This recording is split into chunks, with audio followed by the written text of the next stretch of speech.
cool way to blend some of the classical work and also add some hand weights to make it feel a little bit more athletic or contemporary. So I have 2 3-pound weights. I'm going to place them right in front of the shoulder blocks and leaving room so that my foot can go right between those hand weights. I'm going to do a combination of control front and the back splits, and also tendon stretch. And I learned all 3 of those exercises on 1 medium and 1 light spring. That's how I learned it anyways, and I've chosen those 3 exercises because they're all facing this direction and they all use the same spring tension. So first I'm going to start with tendon stretch.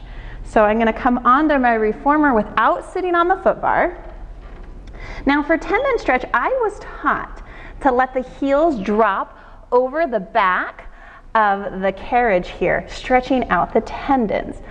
So all of my weight is going to come into the heels of my hands. I'm going to open all the way out. I'm not going to do a tricep dip. I'm going to drop my head, scoop my belly, and lift up. I'm going to do about 2 more. Inhale, opening. Connect under those shoulders, drop the head, reach the belly button up to the ceiling. Last one here. And then exhale all the way up. Now from here, I'm going to walk my hands. It's a nice stretch for the backs of my legs all the way to the shoulder blocks. And then I'm going to locate my foot bar, bringing my feet onto the foot bar. Now to keep things simple today, I'm going to keep my feet down. I'm going to inhale, lengthen, exhale, drawing the heels of my hands back under my shoulders. My abdominals are tight.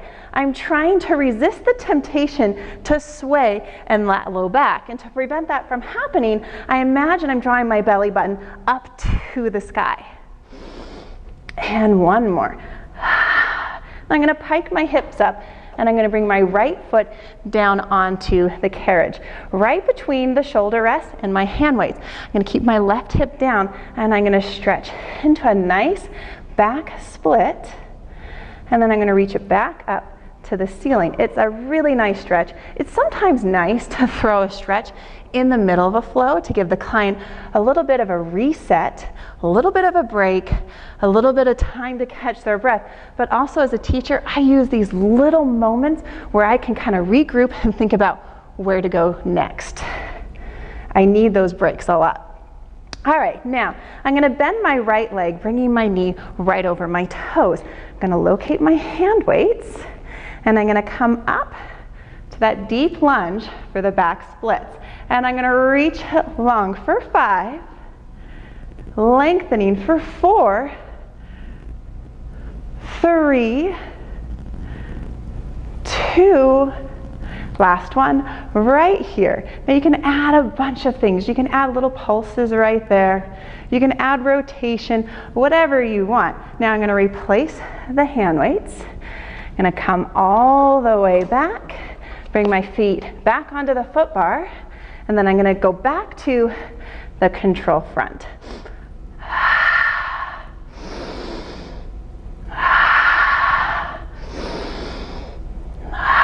One more.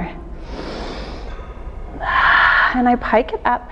Left foot now comes down, and I'm going to find a nice stretch here. Now I know that I'm tall. I'm almost 5'11", so I reach really well. Some people have to bring both feet down, shimmy their foot around to get into the right position. So it's not that common that somebody can just plop their foot down like I did. All right, now we're going to bend that left leg, bringing the knee over my toes. I'm going to locate my hand weights, and I'm going to do it all over again right here. Connecting under the shoulders, lifting from the pelvic floor for 5, 4, 3, 2, 1 more right here, and 1. Good, I'm going to replace my hand weights. I'm going to bring it back, and then I'm going to walk back so my heels are off the carriage. I'm going to bring my hands back to the foot bar, and I'm going to finish the flow up with 1 more round of tendon stretch, trying to keep my heels heavy. And again, inhale, lengthening.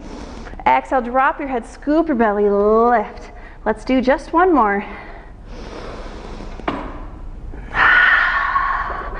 And from there, I'm going to step off the reformer. Whew, there you have it.